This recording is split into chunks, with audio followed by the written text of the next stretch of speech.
here, I want to begin by acknowledging our legislators who are now getting reintroduced back to their families after working so hard for this whole session. We are joined by Senator Leroy Garcia, Senator Kerry Donovan, Senator Mike Foote, Senator Steve Fenberg, Senator Brittany Peterson, Senator Faith Witter, Senator Jeff Bridges, Senator Nancy Todd, Senator Rhonda Fields, Senator Julie Gonzalez, and Representative Susan Lontine, Representative Alec Garnett, Representative Meg Froelich, Representative Serena Gonzalez Gutierrez, Representative Chris Hansen, Representative Leslie Herod, Representative Emily Sirota, Representative Edie Hooten, Representative Jonathan Singer, Representative Sonia Juarez Lewis, Speaker Casey Becker, Representative Monica Duran, Representative Lisa Cutter, Representative Brianna Titone, Representative Yadira Calaveo, Representative Tom Sullivan, Representative Janet Buckner, Representative Rochelle Galindo, Representative Barbara McLaughlin, Representative Julie McCluskey, and Representative Tony Exum. Hopefully that's, and Senator Rachel Zenzinger is here as well. And Representative Donald Janae Michelson is here as well. Hopefully those lists are now out. There's somebody else passing forward. Representing the Cabinet of Colorado, we have the Director of Natural Resources, Dan Gibbs, Department of Military and Veteran Affairs, General Michael Lowe, Energy Office, Will Chor, Department of Higher Education, Angie Piccioni, Colorado Department of Public Health and Environment, Jill Ryan, Dora, Patty Salazar, Colorado Department of Transportation, Shoshana Liu, and Department of Corrections, Dean Williams. Again, let's give our legislators and cabinet a great round of applause.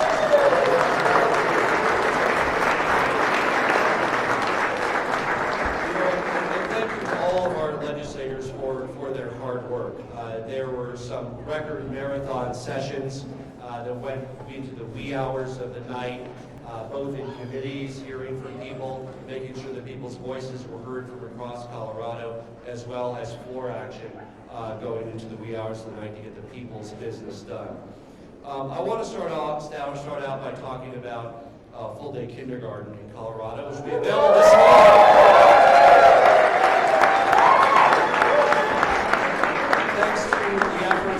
Senator Jeff Bridges, Representative Barbara McLaughlin, and Representative Jim Wilson.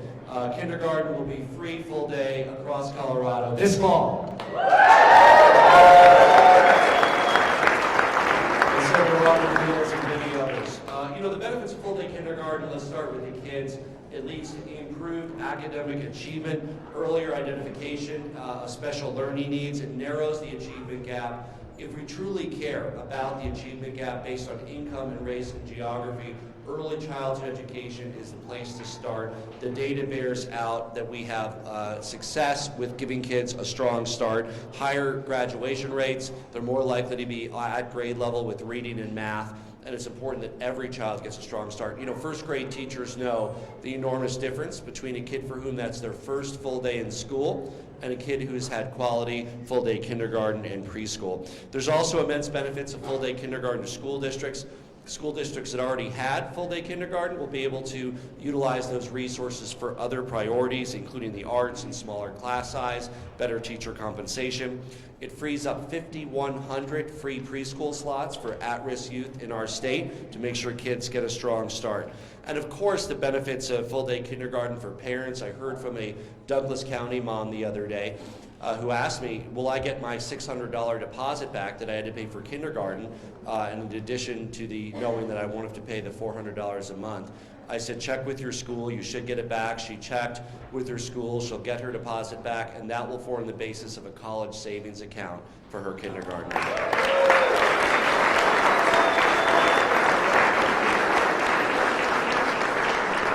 There's also tremendous benefits of full-day kindergarten to our economy and workforce today because it frees up a parent to choose to return to work sooner if they want to, and it enables and empowers parents to be able to have that ability to return to work if they choose.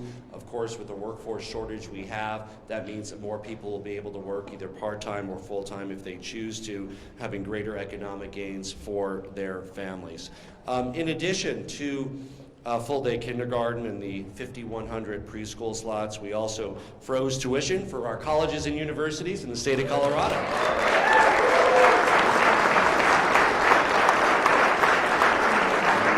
And we all know that we need to do more to make college and higher education more affordable, but freezing tuition is a very important first step that is really a big deal. We passed, due to our legislative leaders, a great 9th grade success program that was part of the School Finance Act that helps reduce the dropout rate by focusing on the 8th and 9th grade transition. There's a lot of, again, data that shows that kids who are behind in 9th or 10th grade are more likely to drop out, so let's stop them from falling behind in the first place. We'll have increased ability to do that with the work of this legislature. Expanding concurrent enrollment, allowing more students to receive college credit, even an associate's degree, while they are in high school, a big step forward. I also want to point out 2 areas that this legislative session was successful in cutting taxes for hardworking Coloradans. One is on the residential assessment rate. The state legislature passed a bill, which I'll be very excited to sign, to reduce the residential assessment rate from 7.2 to 7.15%, delivering some relief to homeowners, particularly in an environment where property values are going up. Very important. The second one is the vendor fee, a tax cut for 144,000 small businesses, retailers, who now will have a 17% tax cut. Instead of retaining 3.3% of the sales tax, they'll be able to retain 4% of the sales tax. So for a small business, a small retailer, that's a big deal. Keeping close to 1% more of their gross sales, that's a really big deal for small businesses. Now I'm going to turn it over to Ruby Cardenas, who will deliver some remarks on the effect of full-day kindergarten for her. After Ruby Cardenas will be Leroy Garcia, who will talk about the progress we've made to lower the cost of health care for Coloradans, including hospital transparency, reducing out-of-network costs, reducing prescription drug costs, and so much more. Ruby has several kids, one of whom is 3 years old, and she knows the difference that kindergarten has made for her kids who would have it, and it will make for her 3-year-old child. I'm excited to introduce from Denver, Ruby Cardenas.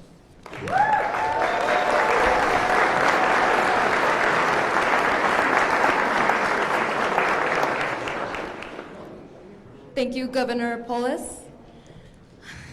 I'm so excited to be here. So yes, hello, my name is Ruby Cardenas, and I am a mother of 3, a 4th grader, and a kindergartner, and 1 in preschool. I am a stay-at-home mom, and I also volunteer with my kids' school.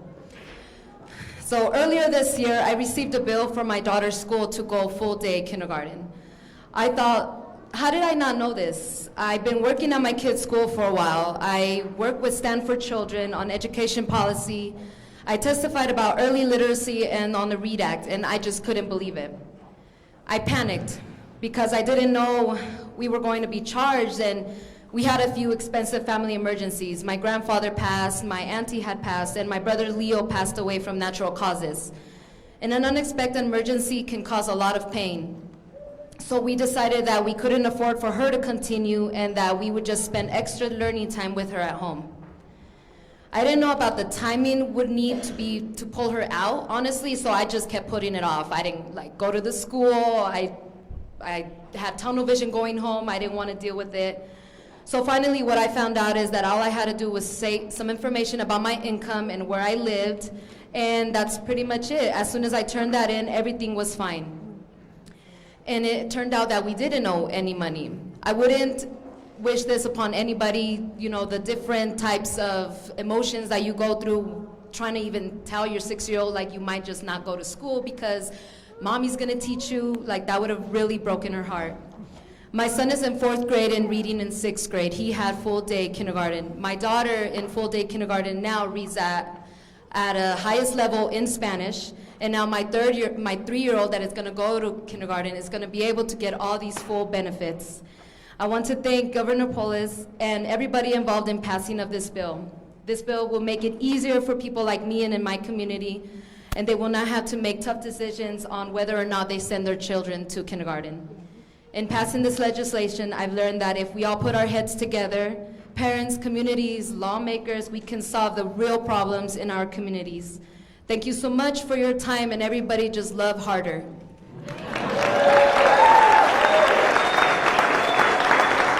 Thank you. I would like to introduce now the President of the Senate, Leroy Garcia.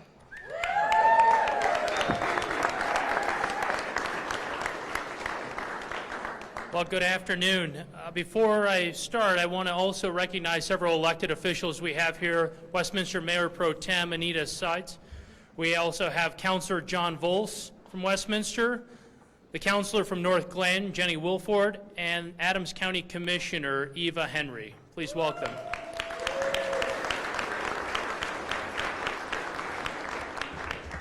Well, good afternoon. We took office in January, and we set an ambitious agenda to make sure health care was more affordable, invested in education, and to provide economic security for the hardworking Coloradans, the stuff that they deserve. On behalf of the Senate, it has been an absolute honor to work along each side of you. And I'm especially proud to say that we delivered on our promise to make sure health care was more affordable for Coloradans.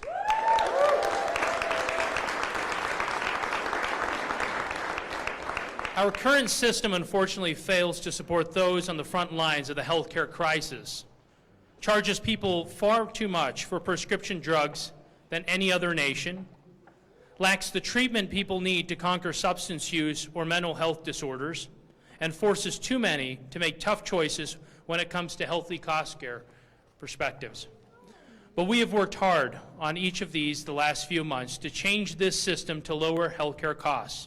We passed a bill to encourage consumers to negotiate rates on a collective basis directly with providers, and another bill that holds hospitals accountable for lowering costs by increasing transparency.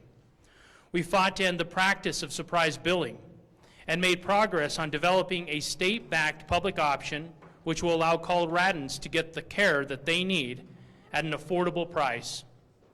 We know that the outrageous cost of prescription drugs is a huge reason healthcare has become harder to afford.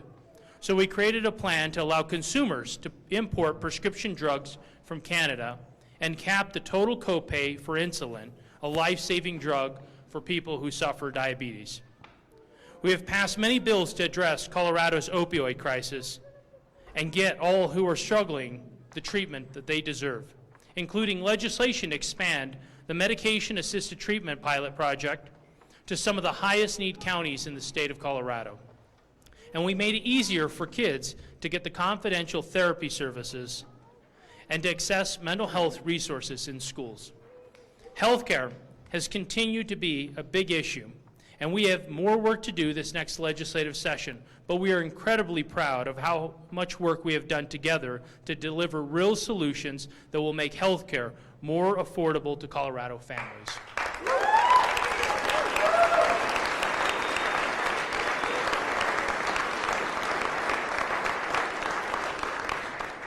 With that, I would like to bring up Ian Fleming to deliver remarks on his personal impact of the health care legislation and what it means to him.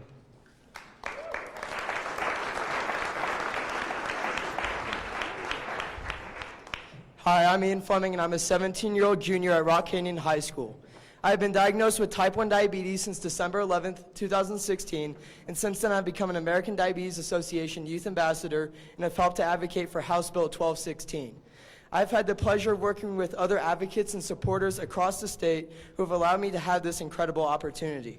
I would especially like to thank Christine Falabo, who has been a mentor to me throughout my time as a youth advocate and for giving me so many opportunities to advocate for people living with diabetes. I would also like to say thank you to Representative Roberts, Senator Donovan, and Senator Priola for sponsoring this bill and helping to pass it through the House of Representatives and Senate, which will help with the outrageous cost increases of the synthetic hormone insulin. Since the last time insulin was changed in the 1990s, the drug has risen over 700% in price, but the formula has not been changed in any way. House Bill 1216 is a way to help the over 400,000 people living with diabetes in the state of Colorado by lowering insulin costs to a more manageable price of $100 a month rather than the original $600 to $1,200 a month. It will also help to relieve the stress of many who have to worry about the cost of insulin and whether they can afford it. Many have had to skip insulin doses, which can lead to diabetic ketoacidosis, which is fatal if not treated, and lengthy hospital stays, which cost a lot more than the insulin they need and ends up costing the state and country a lot of money. For me personally, as a young adult, this relieves a lot of stress because a $500 reduction in cost per month can allow me to save money towards groceries, rent, and my other diabetes supplies once I'm off my parents' insurance.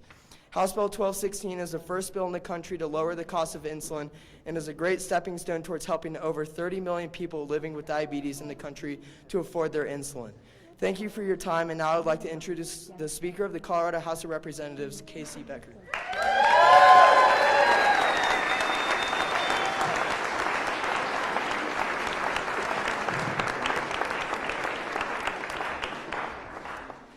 Thank you, Ian, for being here and sharing your story with us. And thank you all for being here. I'm Speaker of the House, Casey Becker, and I particularly want to thank my colleagues standing here today now with us for their tireless efforts this session. You guys are awesome.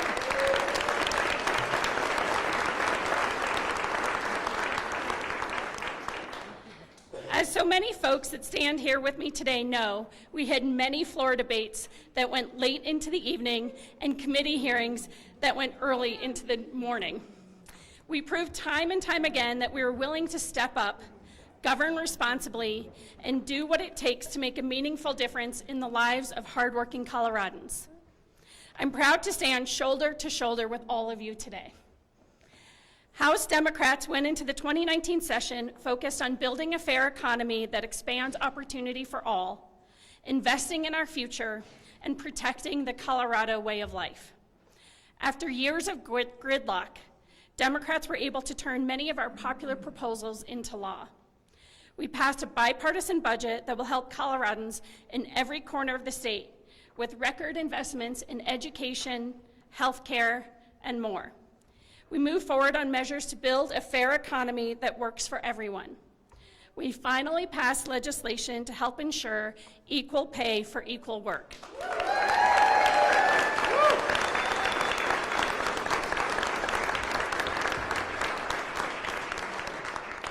From day one, we reached across the aisle to help lower costs for healthcare. And it was no secret that Democrats were persistent in our goal of ensuring every Colorado kiddo has access to a strong education by making historic investments in K-12 and higher ed.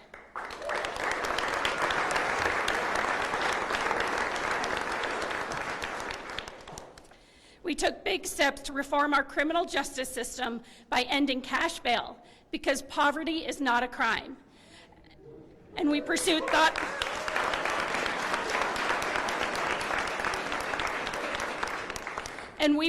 thoughtful solutions to the recidivism rate.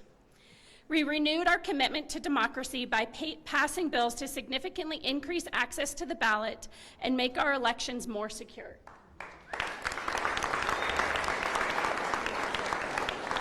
We know that democracy works best when more people get to participate in it. And we passed life-saving gun safety legislation that will help keep families and communities safe.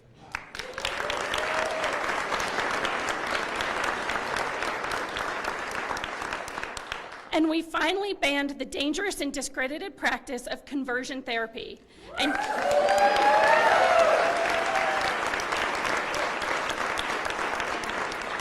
cut through red tape for transgender, non-binary Coloradans to have access to identity documents that reflect their authentic selves.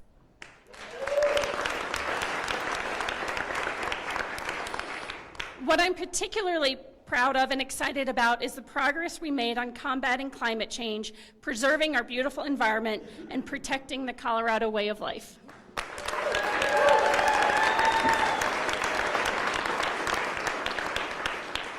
For years, bill after bill to move forward reasonable oil and gas reforms were blocked at the legislature, and the voices of our communities were ignored.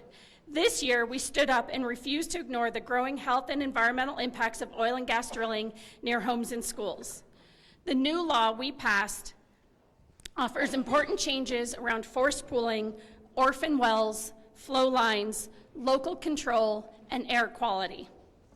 This new law was years in the making, and for far too many, it was long overdue. And we didn't stop there. While the Trump administration buried its head in the sand and tried to move us backwards, we pursued bold action on climate change. Too many of our friends, neighbors, and children know that air pollution doesn't respect county or boundaries, and in Colorado, we take pride in the fact that we are doing our part to address the dangerous impacts of climate change.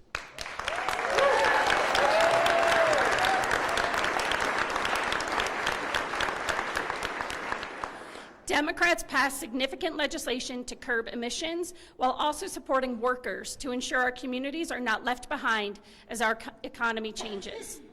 Together, we can address climate change, create new jobs, invest in a clean energy future, cut pollution, and grow our economy all at the same time.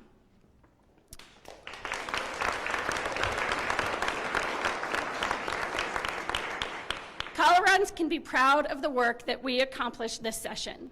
Despite unprecedented obstructionism from the other side of the aisle, we were able to deliver results for hardworking families in every corner of the state.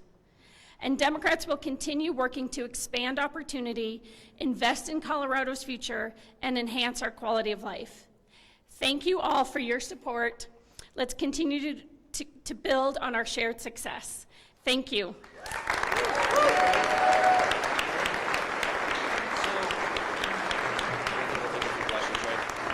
We'll be happy to take a few questions. I also want to introduce our incredible Lieutenant Governor, Diane Primavera.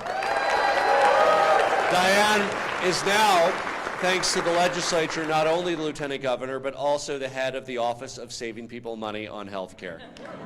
There's no one that will do a better job than Diane Primavera. We'll be happy to take a couple questions. Governor, Joe. to your right is Representative Herod, and she would love you to sign the defelonizing drug bill.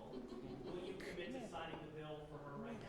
Well, I'm supportive of, we've worked with her and I'm supportive of the bill. The legislature passed, I think, 300 bills in the final week, so give us a chance to go through all those bills, Joe. But we did work with Representative Herod, and I'm very supportive of that concept, and hopefully all, if not almost all or all of those bills that they pass will be signed. But we do need to do my job and make sure we do our diligence on all of them.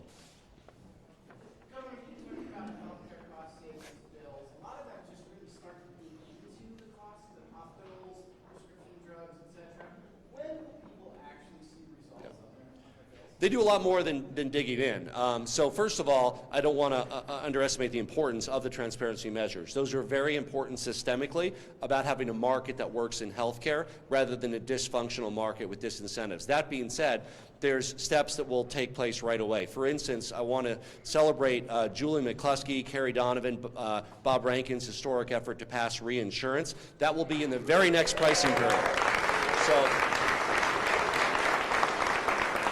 So the result of that bill, and Kim Bimsteffer and Mike Conway are here somewhere as well, in the individual market, rates will go down, depending on where you live, 12, 18, 25% in the very next pricing period next year immediately.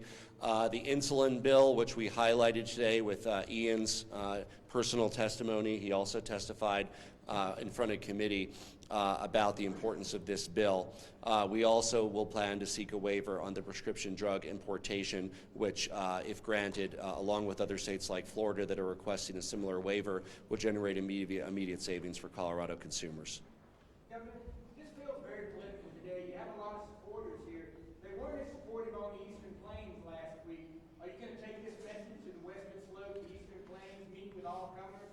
Absolutely. We're going to be doing not only signings all over the state, and we're working, by the way, legislators, we can't do every bill at a signing, but identify the priority bills, and we're going to try to do that in your district. So with, by the way, Republicans and Democrats, of course, we're going to be doing signings. So the key marquee accomplishments that the Speaker, the Majority Leader talked about, almost all of them are bipartisan in healthcare, in education. A lot of the efforts around electric vehicles, solidly bipartisan. So yes, of course, I haven't exactly been a hostage in this building even during session. I've been to 43 cities in all parts of our state, from Durango to Grand Junction, where I'll be again this week, to Fort Morgan, to Pueblo, to Trinidad, and we plan to continue that statewide outreach in the off session as well. Last question. Good. Thank you all. All right. Yes, I'll sign it.